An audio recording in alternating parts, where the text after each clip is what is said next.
Halo, perkenalkan nama saya Rapika Lubantaruan dengan NIM 19045091, Prodi Pendidikan Geografi, Fakultas Ilmu Sosial, Universitas Negeri Padang.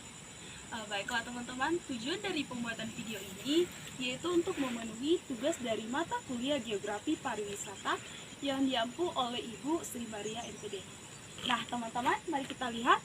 Saya sedang berada di salah satu lokasi objek wisata yang ada di Pasaguran Tengah yang bernama Jembatan Gantung Tornagodang. Nah, Jembatan Gantung Tornagodang merupakan penghubung antara Desa Tornagodang dengan Kelurahan Pasaguran Tengah, di mana Kelurahan Pasaguran Tengah merupakan ibu kota Kecamatan Habing Saran, Kabupaten Toba, Provinsi Sumatera Utara. Nah, teman-teman, jadi di sini saya akan mengamati komponen supply dan komponen demand yang ada di Jembatan Gantung Tornagodang. Yang pertama, komponen supply.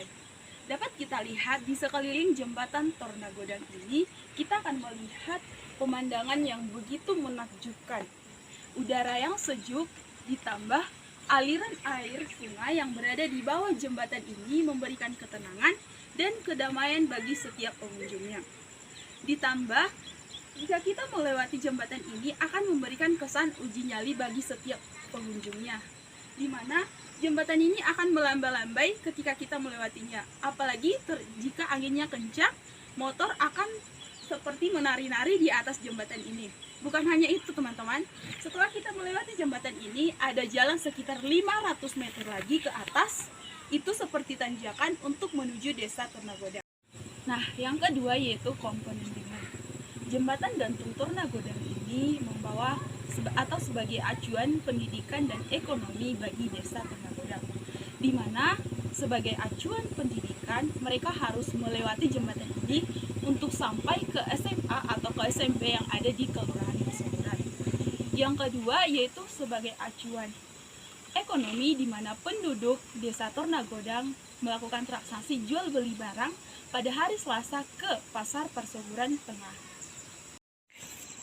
Nah, untuk memantapkan komponen demand yang ada di Jembatan Gantung Tornagodang ini, mari kita wawancarai salah satu pengunjung yang ada di Jembatan Gantung Tornagodang ini.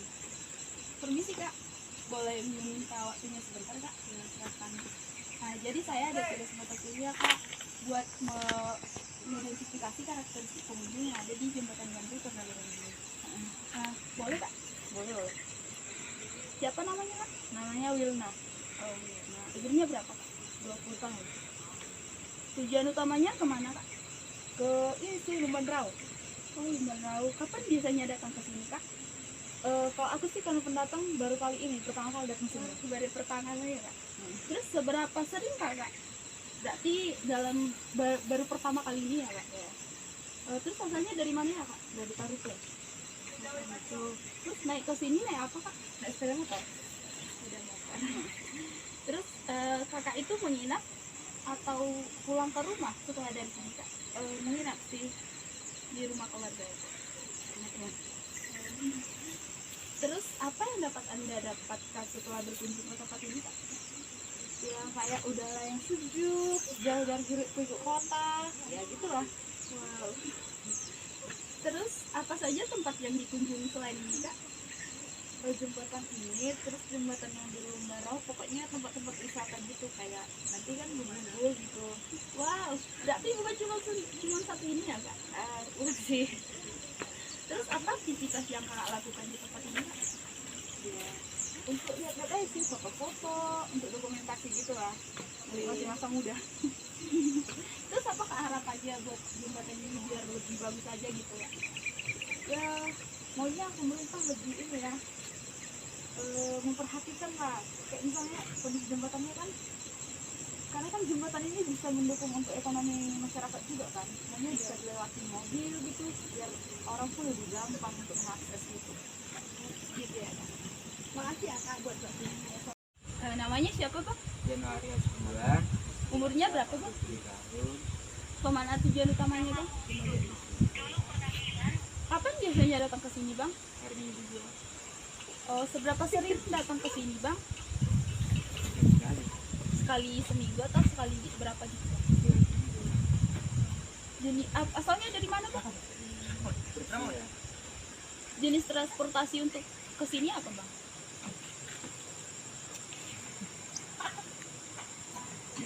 Naik motor nggak bang? naik motor.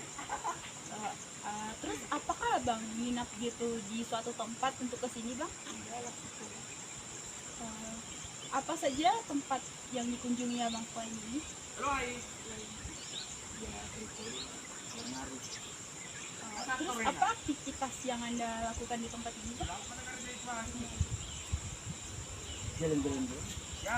Jalan-jalan sambil menikmati keindahan, berfoto-foto gitu ya bang? Berarti gitu. Oke ya bang, makasih ya bang waktunya. Maaf mengganggu waktunya bang.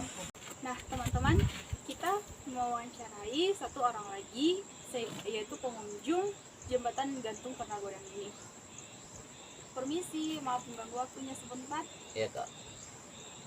Nah saya ingin mengetahui karakteristik pengunjung yang ada di jembatan gantung Pernagodang ini. Apakah boleh bang? Boleh kak.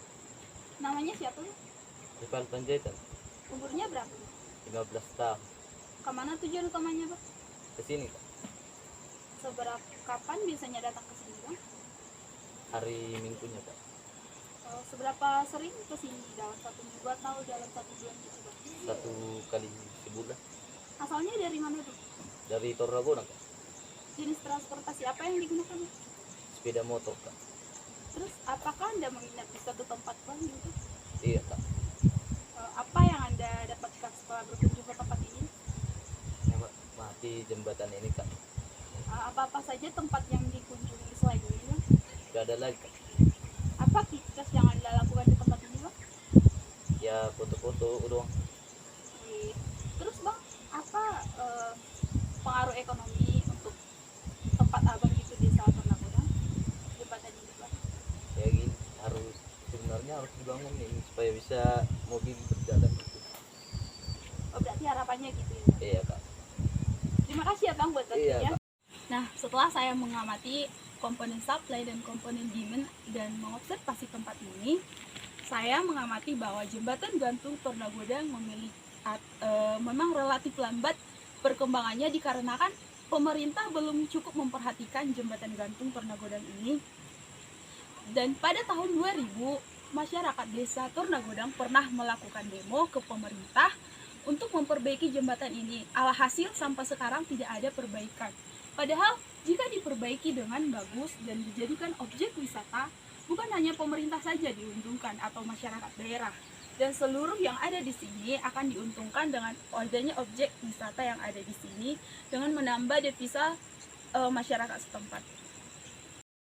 Jembatan gantung Pernagodang ini layak dikembangkan, mengingat bahwa jembatan gantung Pernagodang ini menjadi acuan pendidikan dan ekonomi bagi masyarakat desa Pernagodang, dan juga jembatan gantung Pernagodang ini memiliki potensi untuk dikembangkan menjadi objek pariwisata. Seperti yang kita lihat pada jembatan ini, di bawah jembatan ini terdapat sungai kecil. Jika dibuat menjadi taman bermain atau waterboom atau semacamnya, dapat menarik minat pengunjung. Yang kedua, jembatan ini dapat dikembangkan menjadi uji nyali yang sesungguhnya. Dan kita lihat pada kiri kanan jembatan ini, jika dibuat semacam penjualan makanan atau souvenir atau tempat pengunjung menikmati keindahan alam yang ada di jembatan gantung Pernagodang ini. Dan juga untuk melengkapinya, sebelum kita mendapatkan jembatan Pernagodang ini, dapat dibuat villa atau semacam homestay bagi pengunjung yang datang untuk melihat jembatan gantung Pernagodang ini. Nah, terima kasih teman-teman, sekian hasil observasi saya. Jika saya ada salah kata, saya mohon maaf. Terima kasih, sampai jumpa kembali.